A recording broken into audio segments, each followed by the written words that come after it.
ચાલો ભાઈ ઇંગ્લિશવાળા જરાક જોજો કાં ગઈ પેલી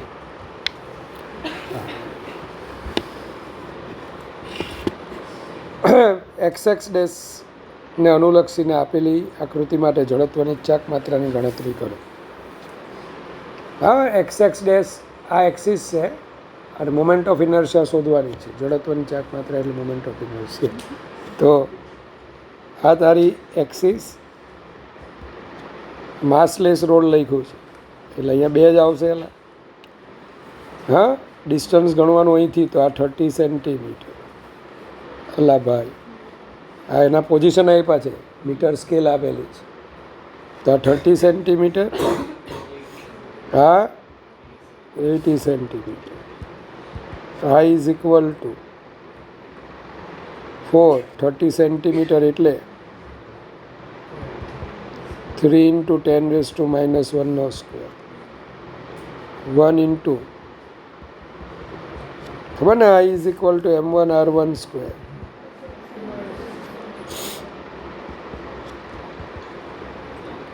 તો 9 36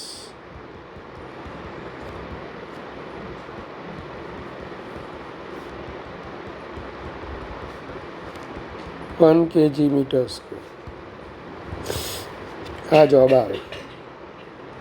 चलो यहाँ पे एक्स डैश है, इसकी दूरी है 3, इसकी दूरी है 2, है ना, इसकी दूरी है 4. एक्स डैश જોવાની Dave 4 3 square 2 2 square 3 4 square 9 36 8 4 square 48. कितना आएगा? हाँ, ये नहीं आवड़त. 36 ने 8 44, 44 ने 44 88 ने 4 92.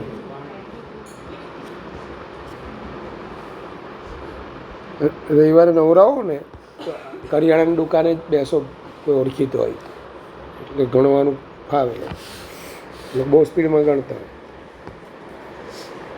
બોલજો દવે, બરાબર છે જવાબ? ये उल्टा पुल्टा है.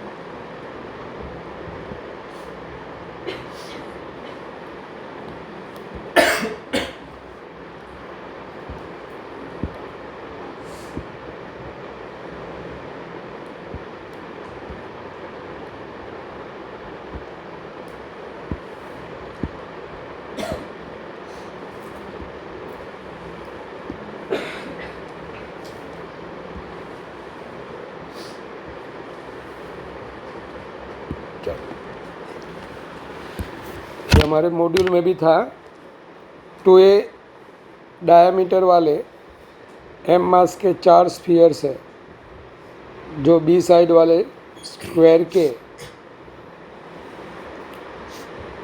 कहाँ पे रखे हुए हैं? 4 खूणे पे, खूणे नहीं पर 4 कॉर्नर पे. तो कोई एक बाजू न अनुलक्षी नहीं, यानी कि इसके अकॉर्डिंग आपको क्या करना है? Moment of inertia. चल समय समझा तो 1 1 2 3 4 4 स्फीयर है. डायमीटर देखो, फिगर देख ले तो भी समझ में आ जाएगा. ये जो 1 और 2 है ना, हमें इसके अबाउट फाइन करनी है. हूँ जीरो स्फीयर है वडील. तो I1 I2 मोटा 2/5 ma². I1 I2 जो है ना वो IC है, IC एक ये बोल तो ये क्या आएगी? I3 और I4। हाँ, इसके अबाउट ही फाइन करनी है तेरे को, इसके अबाउट ही फाइन करनी है। तो ये पैरेलल एक्सेस थियरम आएगा, IC प्लस MD स्क्वायर। चलो IC कितना है? 2/5 MA स्क्वायर MB स्क्वायर। हाँ, वो हमारे मैंने जो करवाया ना उसमें है ये प्रॉब्लम। तो अब I1 plus I2 I3 plus I4 जयती, ऐसा आएगा मिस? 2 टाइम्स बार 2/5 MA square plus MD square. अगर ऐसा पहला आंसर हो सकता है। कुछ लोग ऐसे भी देते हैं। हाँ, दोनों में से एक आंसर होगा आपका। ला यार बंद केम થઈ ગયું?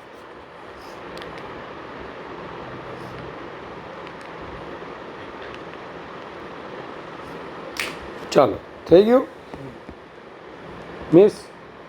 મત પડી? તારે આ જ એક્સિસ લેવાની. મેં ભણાવતી વખતે આવું કીધેલું, આ એક્સિસ હોય તો આ બેની તો આઈસી જ કહેવાય ને, સેન્ટર ઓફ માસમાંથી પાસ થાય. પણ આ એક્સિસ એ આની આઈસીની પેરેલલ એક્સિસ. ત્યારે સમજ પડી? નહીં પડી? પડી. આ જે એક્સિસ છે તે આ બેની કઈ થઈ ગઈ? Parallel axis. એટલે ત્યાં પેરેલલ એક્સિસ થઈ ગઈ. હા બોલ બોલ.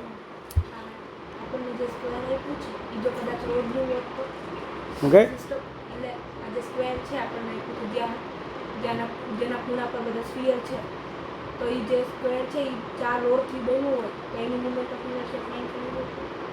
રોડ થોડા છે, માસલેસ.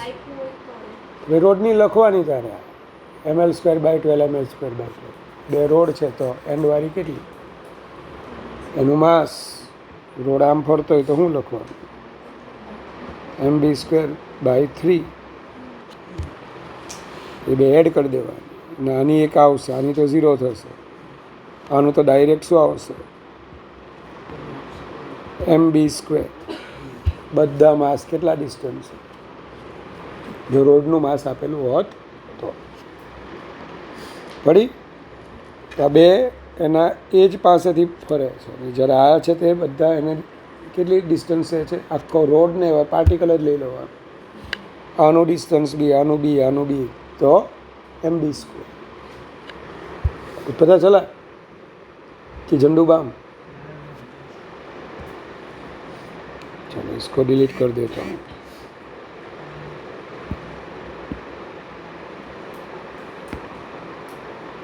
धुंधली धुंधली फिगर है 2A. आप लोगों को भी आता है? तुम्हारा मॉड्यूल में है ने? बोल बोल चल. રીવા બોલશે કાંગી. હા, સૌથી દુખિયારી છે દયાબેન, એની પર દયા નથી કરતો. પેલી રીતનું માર ખાવાનું છે. જો પહેલાં મેથ્સ અટેમ્પ કર્યું તો જો તારી વાત. वो पहले मैथ्स करने लगी. रामानुजन बन गई तेरी सिस्टर. कौन? तो जिसकी ज़्यादा चिंता करती वो देवांशी वादेर. बुद्धि भ्रष्ट हो गया. बोल. तो ये व्यास धरावता ने दળ M ધરાવતા 4 ગોળાઓને આકૃતિમાં દર્શાવ્યું મુજબ B બાજુ ધરાવતા ચોરસના ખૂણા पर गोठवेला है. चलो भाई, ऐसे आपको फिगर दी गई है. पहले आपको A' एक्सिस के अबाउट फाइंड करनी है. तो ये वाला सेम टू सेम वो वाला आएगा. कुछ रेडियस बेडियस दिया है? हाँ दिया है. तो ये आपको तो पहला जो A' एक्सिस है ना, उसके लिए ऐसा आएगा.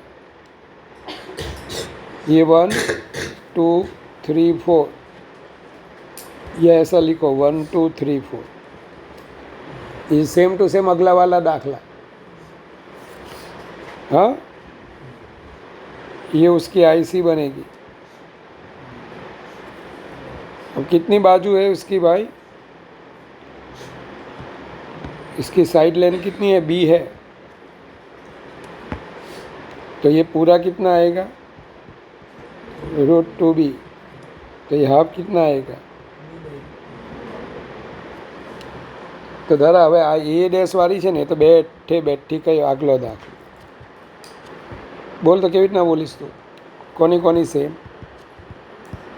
2 ટાઈમ્સ I1 અને 2 ટાઈમ્સ I2. આ તારો I1 પ્લસ I3 સેમ જ છે ને, અને I2 અને એ કેટલા છે? I1 I3 2/5 ma², સ્ફિયર છે. અને I2 I4 કેટલા આવશે? IC plus MD². ડી એટલે કેટલા? B/√2².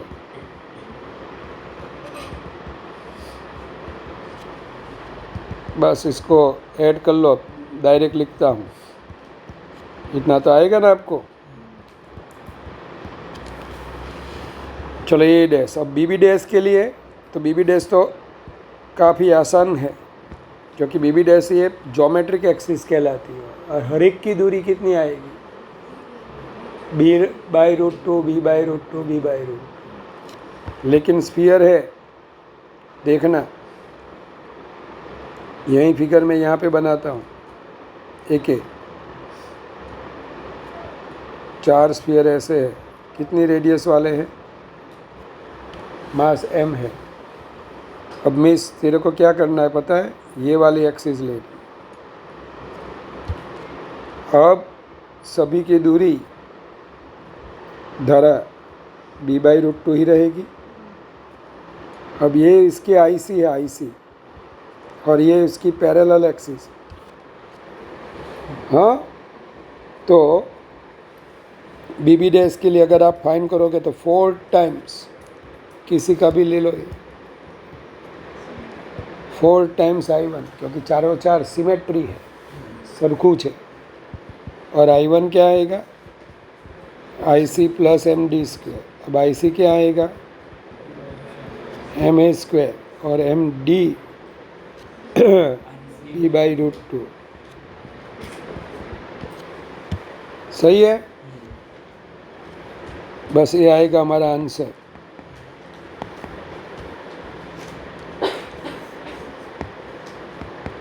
ચાલો તો પડી લઈ હવે. કેપિટલ R ત્રિજ્યા ધરાવતા 4 હોલ એક 4R બાજુ ધરાવતી ચોરસ તકતીમાંથી કાપેલા છે. બધા સ્ટાન્ડર્ડ દાખલા નીટવાળા. દવેને થેન્ક યુ કહેજો. આ બધા દાખલા આવે ને એટલે મેજોરિટી ભૂલ થાય.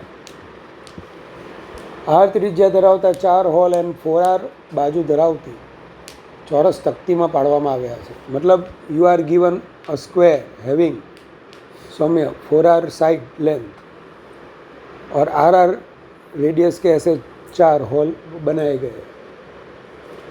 तख्ती का दड़ m है, मतलब जो प्लेट है उसका मास m है. तो बाकी रहेला भागनी जड़त्वनी चाक मात्रा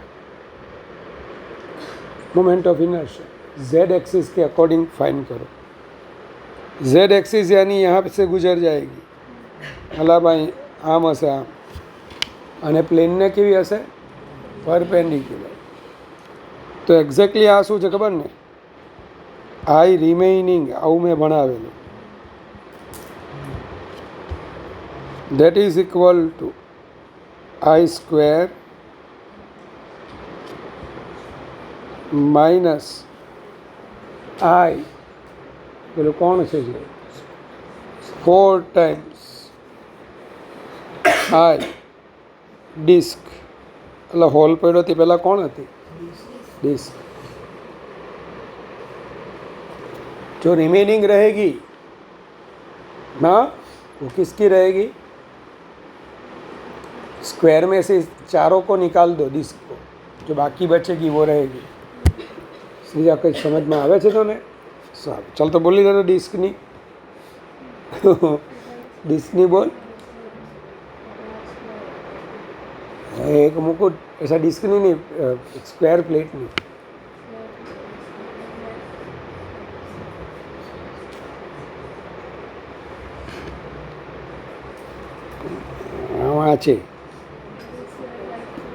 वहाँ છે ગુજરાત એને બદલે ના છે ગુજરાત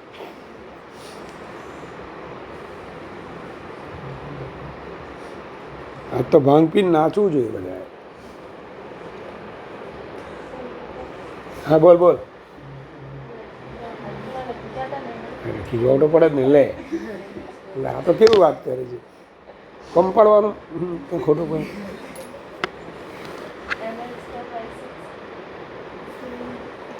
જીનિયસ जीनियस मारा बराबर है भाई साची है वेरी गुड हमने ये वाला पढ़ा था ये पप्पूस थियरम ऐसा कुछ पढ़ा था हाँ तो अगर यहाँ से घूमेगी ऐसे तो m²/12 क्योंकि उसका बाप कौन है सड़िया m²/12 यहाँ से घूमेगी m²/12 लेकिन उसकी ये ज्योमेट्रिक एक्सिस है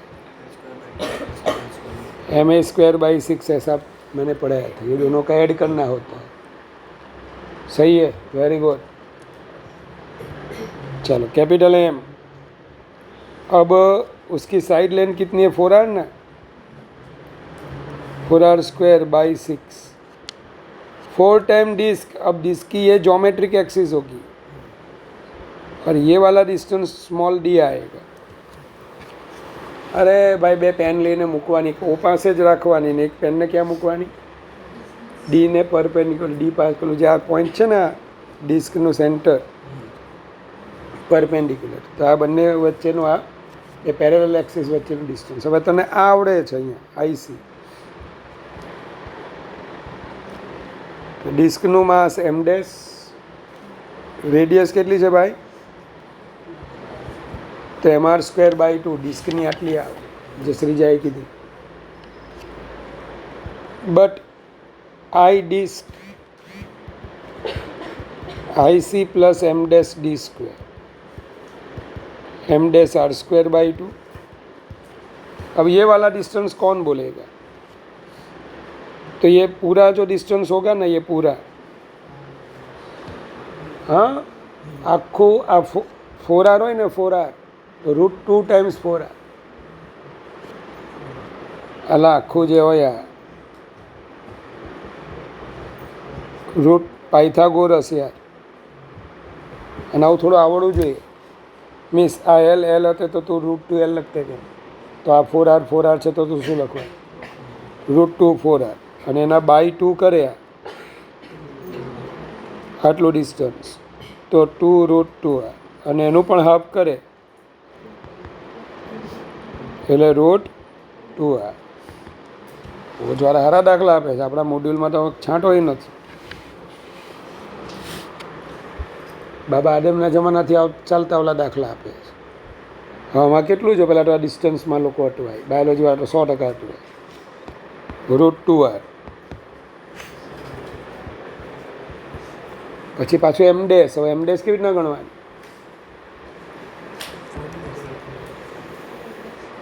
તો એરિયા પર છે બધું માસ એરિયામાં છે સ્ક્વેરનો એરિયા એટલે લેન્થનો સ્ક્વેર 4r² એરિયા m માસ તો πr² એરિયા એટલે માસ ઓફ ડિસ્ક થાય ને πm/16 r² જતા રહે ચાલો તો અહીંયા πm/16 r² πm/16 2r². ચાલો πm 5 πm r²/32 5 πm r²/32 આ થાય આઈ ડિસ્ક.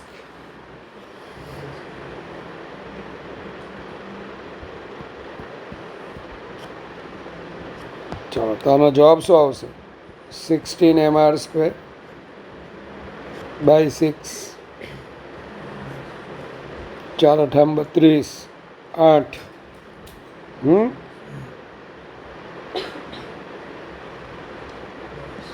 બસ હવે આનું જે ઓપ્શન જોવાના એ પ્રમાણે સેટ કરવાનું. થઈ ગયું. સારો દાખલો છે.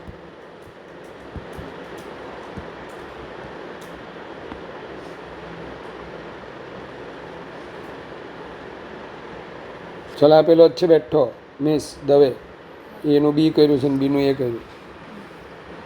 4 બિંદુવત કણના દળ સેમ એઝ અબવ અથવા પ્રીવિયસ, કારણ કે અબવ કંઈ નથી. 4 બિંદુવત કણના દળ 1 kg 2 kg 3 and 4 તેમને વજન રહિત સળિયા સાથે આકૃતિમાં ક્યાં છે આકૃતિ એ બી અક્ષને અનુલક્ષીને ઝડપવાની ચાક માત્ર શોધો. એવું આપેલું હશે દવે. આ M1 હશે, આ M2, આ AB એક્સિસ હશે. ચાલ R1 0, R2 આપેલું, R3, R4 અને મારા ખ્યાલથી આ 2 મીટર આપ્યા હશે.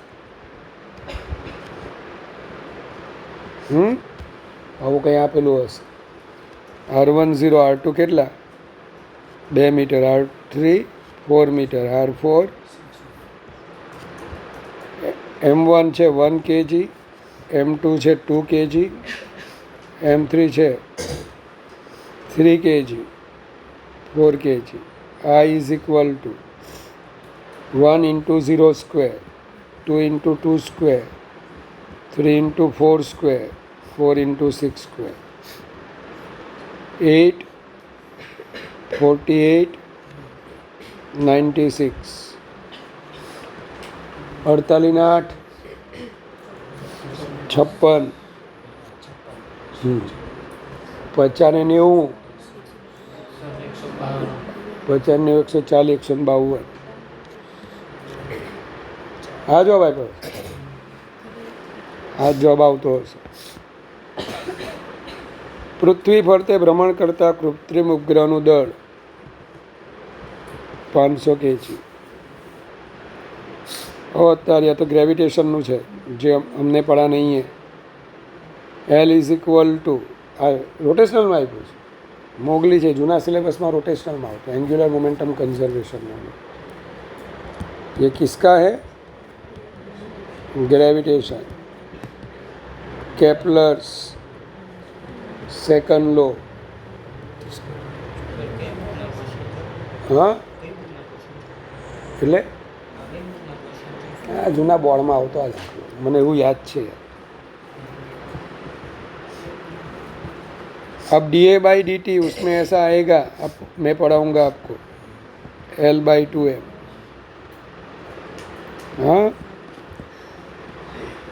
500,000 10⁴.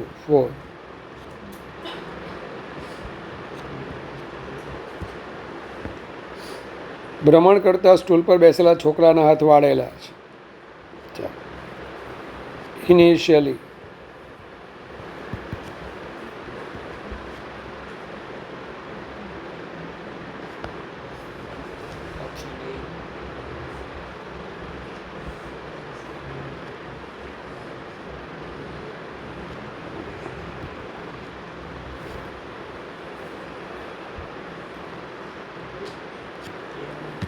ચલો ભાઈ આવી રીતના વાળેલા છે તે તેના હાથ લંબાવે છે.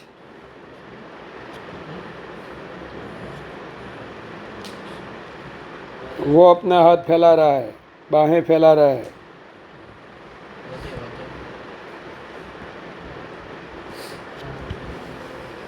मोमेंट ऑफ इनर्शिया इंक्रीज થઈ જાય ભાઈ, કારણ કે પહેલા એની આ એક્સિસ. ચાલ તો ચાળીઓ બની ગયો. તો I2 I1 less than I2. अब ये पूरी प्रोसेस में भाई बाहें फैलाने से एंगुलर मोमेंटम चेंज नहीं होगा, कोई टॉर्क लगेगा नहीं. Torque external 0, L constant, I omega constant, omega is proportional to 1 upon I, I2 greater than I1, તો omega 2 less than omega 1. તો અચ્છા તેનું કોણીય વેગમાન પૂછ્યું છે ભાઈ, બદલાશે નહીં. एंगुलर मोमेंटम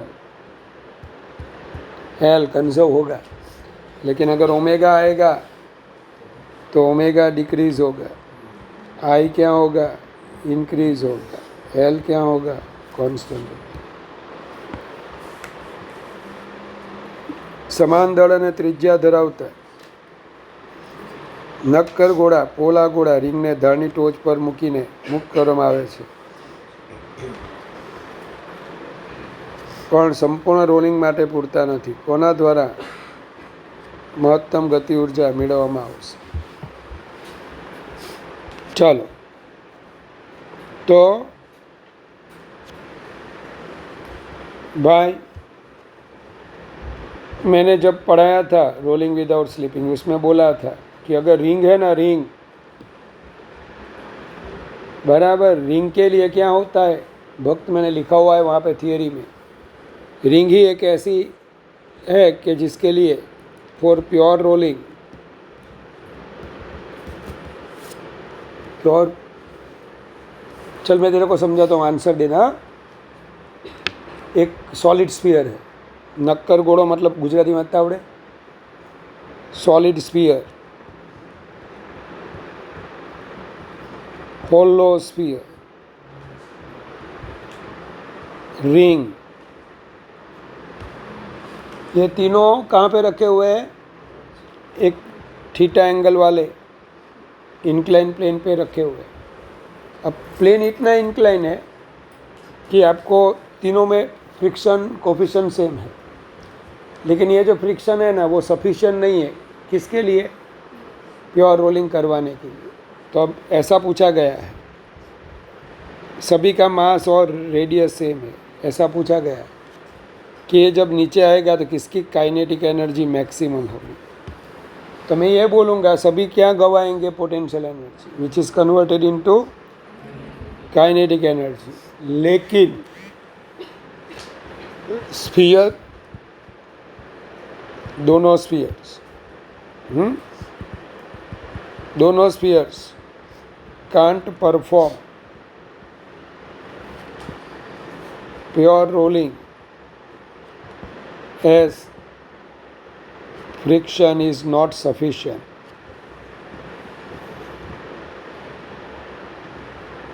અલા ફ્રિક્શન હોવું જોઈએ, ખબર ને? કન્ડિશન આવી હતી, બોલતો લા. ઇન્ક્લાઇન પ્લેન પર રોલિંગ વિધાઉટ સ્લીપિંગની કન્ડિશન. તો મે મહિનો આવવા દે, પછી જોજો તમે. Mu S greater than or equal to tan theta 1 plus R square by K square. अब रिंग एक ऐसी चीज़ है, तू आई थी तब मैंने पढ़ाया था, वो इसी टाइम पे आई थी ना तू, जो SHM में आई थी. તમે ચારે ચાર હાથે જ આવેલા ને, પ્યોર રોલિંગ વખતે જ આવેલા ને. હા, ફરી જવાની હતી તો એમાં પ્યોર રોલિંગ ચાલતું હતું, ખબર તને? ફોર પ્યોર રોલિંગ, मोटा फॉर प्योर रोलिंग. हाँ, रिंग ही एक ऐसी है, डू नॉट रिक्वायर बराबर फ्रिक्शन फॉर प्योर रोलिंग. अला रिंग ने कोई प्योर रोलिंग माटे फ्रिक्शन की जरूर नहीं. तो कोनी एनर्जी वेस्ट थशे? कोनी? तो आना माटे एम कहीश कि kinetic energy at bottom that is equal to lost in potential energy. खाली जेटली पोटेंशियल एनर्जी लॉस थई ने ए बधी. जरा अहींया शुं आवशे आ बे माटे? Kinetic energy at bottom is equal to lost in plus work done against friction. क्यों फ्रिक्शन? काइनेटिक फ्रिक्शन, ये घिस घिस के आएंगे। घिसने की वजह से जो पोटेंशियल एनर्जी लूज हो रही थी वो किस में कन्वर्ट होगी? ना, काइनेटिक में थोड़ी, घिसने की वजह से। हाथ घिस, गरम गरम लगेगा, कौन सी एनर्जी आई? Heat energy. कौन गर्मी देता है भाई? Heat energy. तो यहाँ पे जो पोटेंशियल एनर्जी लॉस करी ना, वो कहाँ कहाँ गई? Kinetic energy of spheres plus heat energy. तो यानी कि काइनेटिक एनर्जी कैसी मिली? कम मिली कि ज़्यादा मिली? ज़्यादा कि कम? अल्लाह भाई, આ લોસ ઇન પી તો બંનેમાં સેમ જ છે, હકે ना? अल्लाह भाई, इसमें कुछ मैंने गलत लिखा हुआ है, लॉस इन पी ऐसा लिख देते हैं।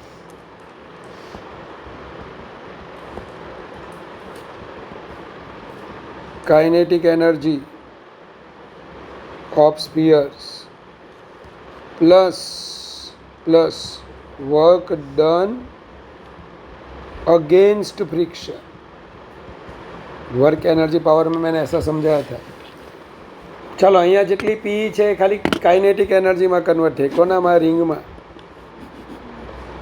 एटले काइनेटिक एनर्जी वधारे आववानी। जरा अहींया बोलो काइनेटिक प्लस, हाँ, तो ये काइनेटिक एनर्जी वधारे आवशे कि ओछी? ओछी। तो कोना द्वारा तळिये महत्तम गति ऊर्जा मेळववामां आवशे? Only ring. Only ring. लेकिन अगर फ्रिक्शन नहीं होता तो तीनों की एनर्जी कैसी होती? सेम, और सिर्फ काइनेटिक एनर्जी। अगर सफिशिएंट फ्रिक्शन होता तो भी तीनों की एनर्जी क्या होती? सेम। लेकिन फ्रिक्शन सफिशिएंट नहीं है। किसको प्योर रोलिंग के लिए फ्रिक्शन चाहिए ही नहीं? रिंग को। ऐसा मैंने पढ़ाया है, हाँ, मैंने लिखा हुआ भी है। मैंने वहाँ पे लिखा हुआ है, जो जेरोक्स आपके पास है, कि रिंग ज एक एवो ऑब्जेक्ट है कि without any friction it can perform pure rolling. જોયું? કાઇનેટિક એનર્જી મીન્સ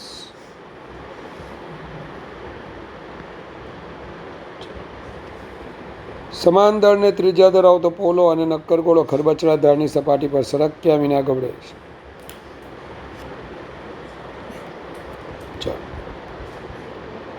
तो अब ये थीटा, मास सेम है, रेडियस सेम है, लेकिन एक पोलर स्फीयर है और दूसरा हाँ सॉलिड, ये होलो स्फीयर।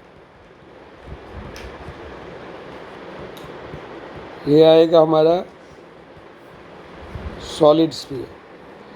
दोनों एक साथ यहाँ पे आ रहे हैं, एक साथ आ रहे हैं।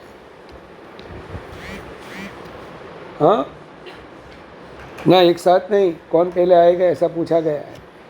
तो एक ये बोल, तो इसका एक्सीलरेशन क्या आता है?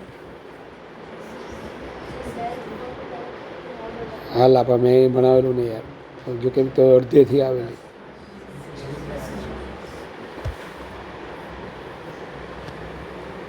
अब होलो sphere,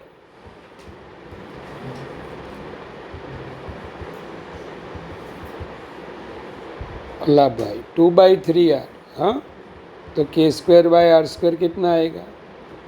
2/3। Solid sphere,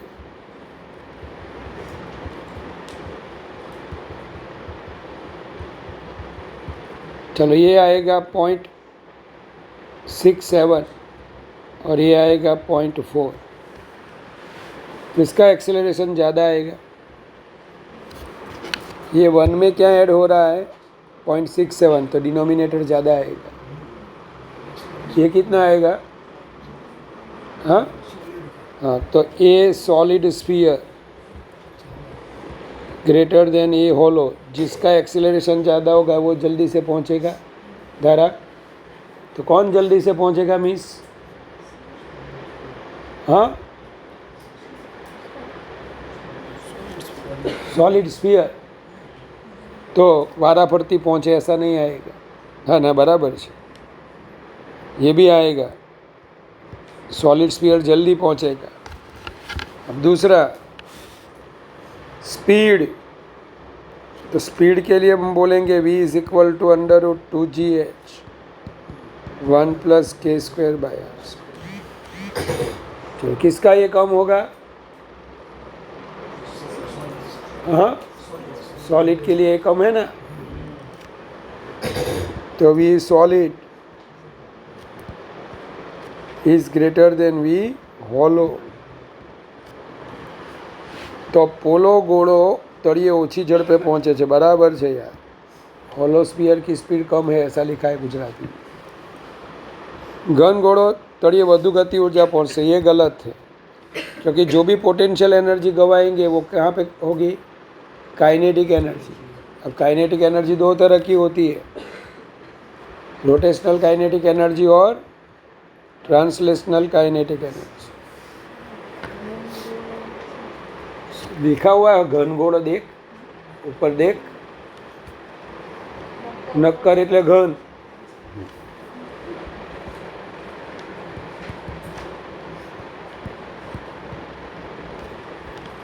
solid sphere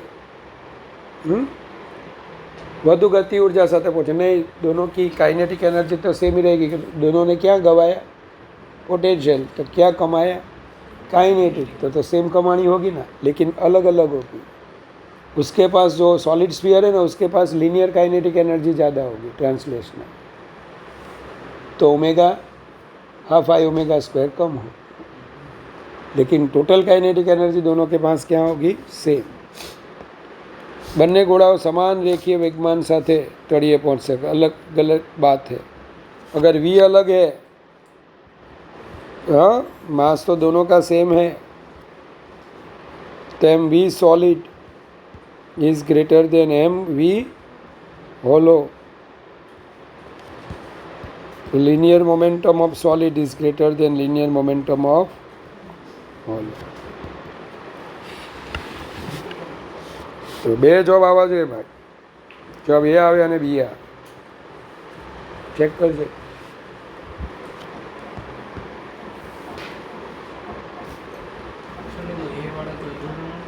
કયો? એટલે એવું એટલે ભાઈ વારા ફરતી પહોંચે એટલે તો વારા ફરતી હું આવ્યું, પહેલો કોણ પહોંચશે? પેલા ત્યાં બે બાળકો આવ્યા, વારા ફરતી આવ્યા। હવે તને એમ પૂછ્યું છે કે હાથે આવ્યા જોડ્યા છે? ના, વારા ફરતી આવ્યા। તો તે એવું પૂછ્યું જ નથી કોણ પહેલાં ને કોણ પૂછશે। ચાલો તો ધ્યાન આપજો। હવે હવે એડવાન્સ વાળાને આ બધા પ્રોબ્લેમ, મલ્ટી કરેક્ટ આવે ને તેમાં તમને ને મને થઈ જાય ઘણી વખત, અરખા ક્વેશ્ચન નહીં આપ્યા ને આંટા આવી જાય।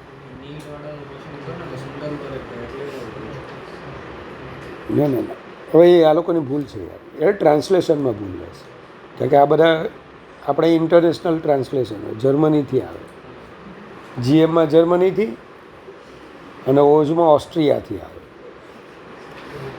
એટલે જે ઇંગ્લિશ રકમને ગુજરાતીમાં કેમ કરીને બગાડવીને।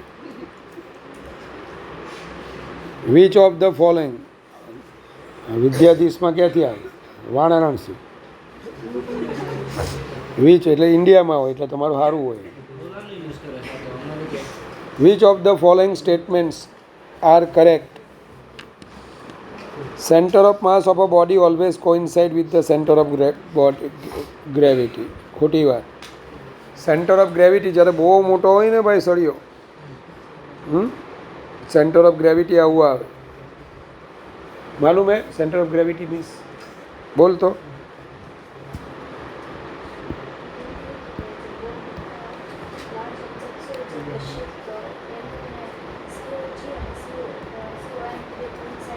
અચ્છા અચ્છા, કેમ ન થાય ખબર?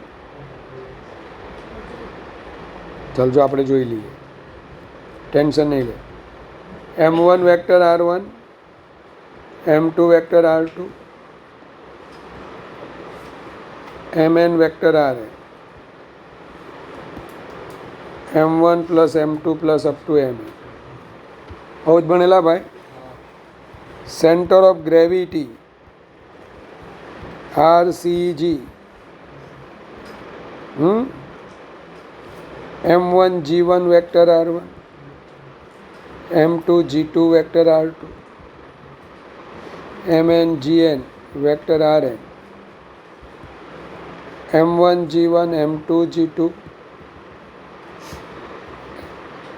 એકચ્યુઅલી આમ લખાય W1 vector R1 plus W2 vector R2. હા ધરા કેમ લખાય મિસ?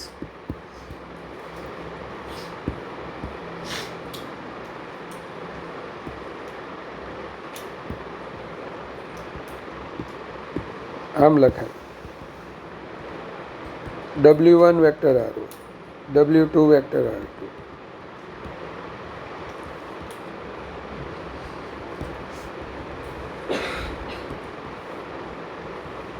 અને W is equal to mg. Normal હોય ને normal for small objects if g is constant.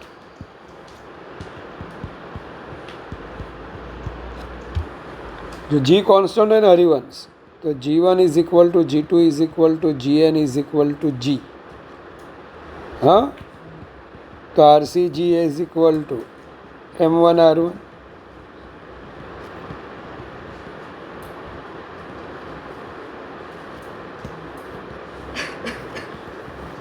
ચાલ નિયમ જ પડી હોય. ક્યારે આપણે સ્મોલ લઈએ? હું બેઝમેન્ટમાં હતો પછી અગાસી પર ગયો, હાવ હળવો થઈ ગયો, થાય નહીં. હળવા થઈ જવું એટલે વેટ ઓછું ફીલ થવું, લગભગ સેમ જ. હું જમીન પર હતો, માઉન્ટ એવરેસ્ટ પર ગયો તો ઉડવા લાગ્યો નહીં, 9.8 જ રહી. મારું વેટ મને કંઈ બહુ ધરખમ ફરક ન પડે. પણ હું જમીન પર હતો, સુનિતા લઈ ગઈ મને, સુનિતા વિલિયમ્સ. તો સુનિતા મને લઈ ગઈ ક્યાં? સ્પેસમાં. હવે હું હળવા ફૂલ થઈ ગયો. હા અલા ભાઈ વેટ ફીલ ન થાય, વેટલેસનેસ. સુનિતા વિલિયમ્સ ખરી ડોટ છે, ઓળખે જ નહીં તું સુનિતા?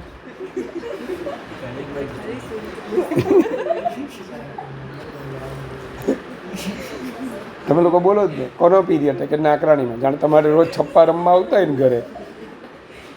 કોનો પીરિયડ? એમ સર પડે તો કઈ લગાવે? કોનો પીરિયડ? નાકરાણી. જ્યાં રોજ સ્કૂલ છૂટ્યા પછી પેલા છપ્પો રમતા હોય ને, સંતા કુકડી. હે એમાં શું છે? સાંભળે તો કઈ વાંધો નહીં, બધા આવું જ બોલતા છે આપણને. મને બોલે જ ને કોનો પીરિયડ? પેલા MD-નો. એક દિવસે પેલા બોલતો ને હું આમ નીકળું ને પેલો બોલે MD-નો લેક્ચર છે, ચાલ આપણે છપ્પો રમવા જવાના, ચાલ. મેં તું ત્યાં હંટાઈ જજે, મેં કીધું ત્યાં પણ જોજે તું, ત્યાં ગોબર વધારે છે આપણે. આ એડવાન્સ વાળો ઠપ્પો. બેન એનું ગુજરાતી નામ છપ્પો, એટલે તમે લોકોને પેલા બોલતા નહીં આવડતું એટલે. અલા 6 પછી ઠ આવ્યો.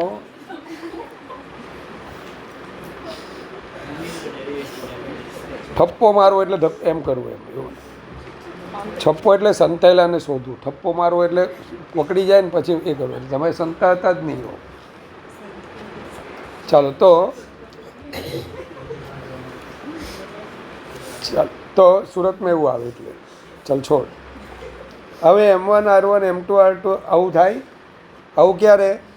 આપણી અર્થ છે, અર્થ. નાનકડો એક સળિયો અહીંયા રાખેલો આમ. તો આના માટે આપણે એમ કહી શકીએ કે એનું સેન્ટર ઓફ ગ્રેવિટી અને સેન્ટર ઓફ માસ બંને કેવા થઈ ગયા? અલા ભાઈ સેમ થઈ ગયા. ક્યારે? If dimensions of objects are too small. બહુ નાના હોય. કોની કમ્પેરિઝનમાં? With respect to radius of earth. પણ મારો મિત્ર સૌમ્ય પતંગ લૂંટવા માટેનો થાંભલો બનાવે છે. કેટલી લેન્થનો છે? એક ચાંદામાં મને અડે ત્યાં સુધી.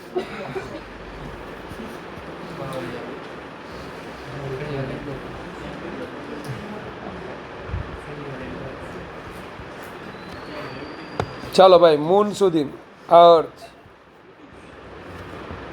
હવે આ યુનિફોર્મ રોડ છે, એક યુનિફોર્મ રોડ છે. યુનિફોર્મ એટલે માસ ડિસ્ટ્રીબ્યુશન સેમ.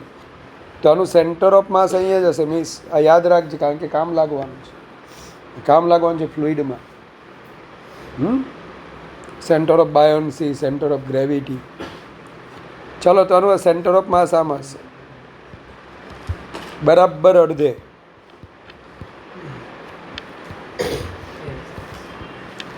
પણ ક્યાં વધારે વેટ લાગશે? નીચે. અલા ભાઈ, નીચેથી ઉપર જાય તો જી ડિક્રીઝ થાય. આવું આપણે ભણીશું. તો ક્યાં જી વધારે છે? નીચે. તો આનું સેન્ટર ઓફ ગ્રેવિટી નીચે આવશે. તો આ બંને અત્યારે એક જ જગ્યાએ નથી. બંને કેવા થઈ ગયા? સેપરેટ. એટલે કે જે બાજુ માસ વધારે ત્યાં બોલો COM આવતું હતું. અહીંયા જ્યાં વધારે વેટ હોય ને, વેટ ક્યાં વધારે હોય? નીચે. સેન્ટર ઓફ ગ્રેવિટી નીચે આવે. પડી ખબર? તો આ વખતે બંને અલગ થયા. તો if G1 is not equal to G2, તો RCG is not equal to RCA.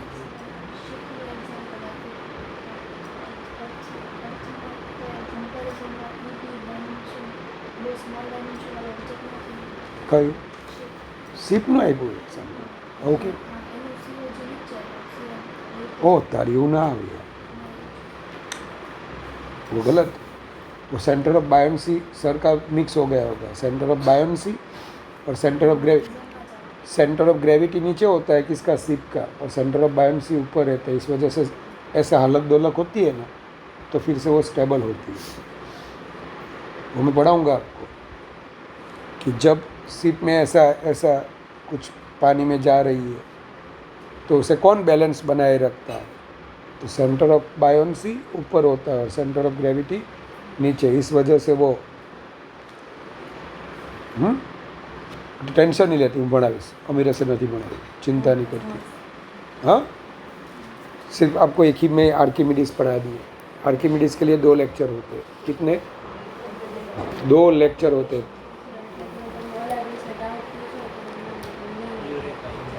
उसमें नहीं आएगा. क्यों पता है? वो सीप यहाँ से चांद तक थोड़ी तो फैली हुई है. इसमें आपको प्रॉपरली अंडरस्टैंड हो गया कि मैंने यूनिफॉर्म रोड लिया तो सेंटर ऑफ मास तो बीच में ही आना चाहिए.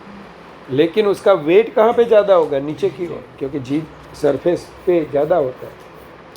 तो ये दोनों अभी एक दूसरे से डाइवोर्स ले लेंगे. तो centre of mass of body always coincide with, गलत है. Centre of mass of a body is the point at which the total gravitational torque on the body is 0. Center of mass of a body is the point at which total gravitational torque on the body is 0. अब ऐसा कब हो सकता है पता है? अगर dimension कम हो तब. तो इसको मैं अभी ले लेता हूँ कि अगर छोटा डायमेंशन होगा तो सेंटर ऑफ मास और सेंटर ऑफ ग्रेविटी दोनों कोइंसाइड करेंगे. अब फोर्स कहाँ पे लगेगा? mg force centre of gravity पे लगेगा, COM पे नहीं लगेगा. जब भी आप mg दिखाओ तो वो कहाँ पे दिखाना होता है? सेंटर ऑफ ग्रेविटी पे आपको mg दिखाना होता है. क्योंकि यहाँ पे तो g आएगा ही नहीं. क्यों? g वेरी करता है. तो अभी उन्होंने दिखाया ना ग्रेविटेशनल टॉर्क, तो वो जो उसका डायमेंशन होगा वो क्या होगा? कम होगा. अब सेंटर ऑफ मास यहाँ पे सेंटर ऑफ ग्रेविटी बन गया और उसके रिस्पेक्ट में ये mg की लाइन ऑफ एक्शन कहाँ से पास हो रही है? सेंटर ऑफ मास में से, तो उसके इस हिसाब से टॉर्क क्या आएगा? 0।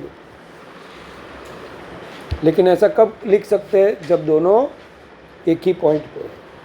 समझ लो यहाँ पे अगर सेंटर ऑफ मास है, ऐसे तिरछा रखा हुआ है मैंने, ये सेंटर ऑफ मास और ये सेंटर ऑफ ग्रेविटी, यहाँ पे आपको इक्विवेलेंट वेट फोर्स लगाना होता है। अब चलो यहाँ से परपेंडिकुलर डिस्टेंस मिलेगा, तो torque is not equal to 0। तो यहाँ पे कुछ बताया नहीं है, तो मैंने जब इन लोगों को सॉल्व करवाया था PYQ, उसमें बोला था कि उसको मैं नरोवा कुंजरोवा करूँगा। हो भी सकता है, नहीं भी हो सकता है, क्योंकि ऑप्शन तो टिक करना ही है ना, 2 आएगी। तो 2 के लिए मैं काफ़ी श्योर नहीं हूँ, लेकिन अभी ले लेता हूँ कि अगर शॉर्ट डायमेंशन वाला होगा तो जो mg लगेगा वो cg पे लगेगा। अब cg और cm तो दोनों एक ही है, तो टॉर्क क्या आएगा? 0। तो इसको मैंने ऐसा, a couple on a body produces both translational and rotational motion. तद्दन खोटी बात। कपल ऑलवेज क्या प्रोड्यूस करेंगे? रोटेशनल। ट्रांसलेशनल मोशन नहीं करेंगे।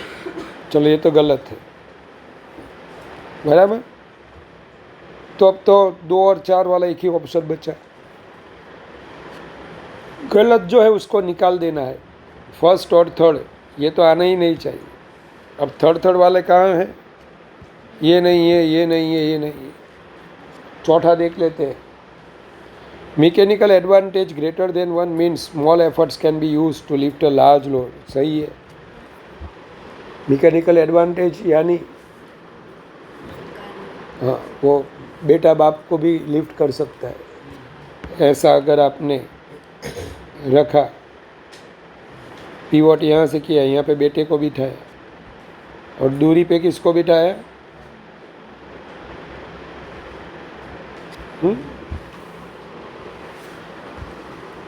ચાલો, ડૉક્ટર હાથીના છોકરાનું નામ શું હતું? ગોલી. ગોલીને અહીંયા બેહાડો ને હાથીને અહીંયા બેહાડો, બંને બેલેન્સ થાય. તો પેલાનું શું હતું? ઓલા સરદારજીના છોકરાનું ગોલી બને એવું હતું. ચાલો, તો ભૂલી ગયો serial. Centre of gravity of a body is point which the way, અલા કેટલા છે તારે? છેલ્લું જ છે. હસ. Centre of the gravity of a body is point at which the weight of the body acts. हाँ बराबर है. Weight of the body acts. Centre of gravity ऐसा कि वहाँ पे वेट, देख देख देख, अभी मैंने पढ़ा है. वो तिरछा वाला कहाँ गया? जवा दीधું પાછું. અલા ભાઈ, પણ એ બતાવ્યું જ નહીં. આ જો સેન્ટર ઓફ ગ્રેવિટી પર શું બતાવવાનું? Weight.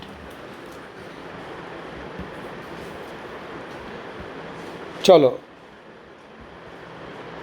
Centre of gravity of a body is the point at which weight of the body acts. सच्चा है. Centre of mass coincide with the centre of gravity if the earth assume to have a infinitely large radius. ये भी सही है. अर्थ की radius अगर काफ़ी ज़्यादा तो COM एंड COG दोनों. अब फर्स्ट सेकंड वाले तो कैंडिडेट हो गए. तीसरा गलत होएगा तो चौथा मैं नहीं पढ़ूंगा. To evaluate the gravitational field intensity due to any body at the external point, the entire mass of the body can be considered to be concentrated at CG. ये गलत बात है यार. ऐसा हम हर बार नहीं कर सकते, सिर्फ स्फीयर में कर सकते. वो ग्रेविटेशन का है ये मिस. किसका ये? ग्रेविटेशन का. पढ़ा है स्कूल में तो क्यों किया? ये बुक में दिया. The radius of gyration of any body rotating about an axis is the length of the perpendicular drawn from the CG. ये भी गलत है. रेडियस ऑफ जायरेशन क्या होता है?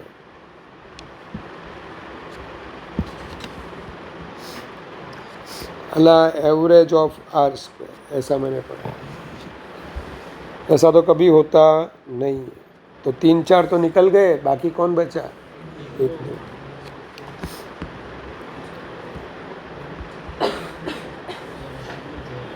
ये मैंने मॉड्यूल में पढ़ाया था। अच्छा ना, रेक्टेंगल है ये क्या है? ऊपर यही वाला है 48। इन ए रेक्टेंगल ABCD, बेटा ABCD, BC is equal to the moment of inertia is minimum along the axis. Minimum चाहिए तो मास का डिस्ट्रीब्यूशन एक्सिस से कम होना चाहिए। चलो ये आएगा मैक्सिमम वाला, क्योंकि सभी पार्टिकल काफ़ी दूरी पे होंगे। तो IFH क्या होगा? मैक्सिमम। BD लो और AC लो। अच्छा, मिनिमम पूछा है ना, तो EG यार, EG में मिनिमम आएगा, क्योंकि ये शॉर्टर साइड से है। हाँ, तो EG जो है, EG वो क्या आएगा? मिनिमम। बाकी ये डायगोनल लोगे ना तो कुछ कुछ इससे भी ज़्यादा दूर हो गए। किसके? हाँ, और ये लोगे तो भी बोलो वो काफ़ी ज़्यादा हो गए। तो सिर्फ बाकी कौन बचा? EG। કારણ કે તેનાથી માસનું સેપરેશન કેવું છે? ઓછું છે। ચાલો, થઈ ગયું મિસ? 49 નથી ને?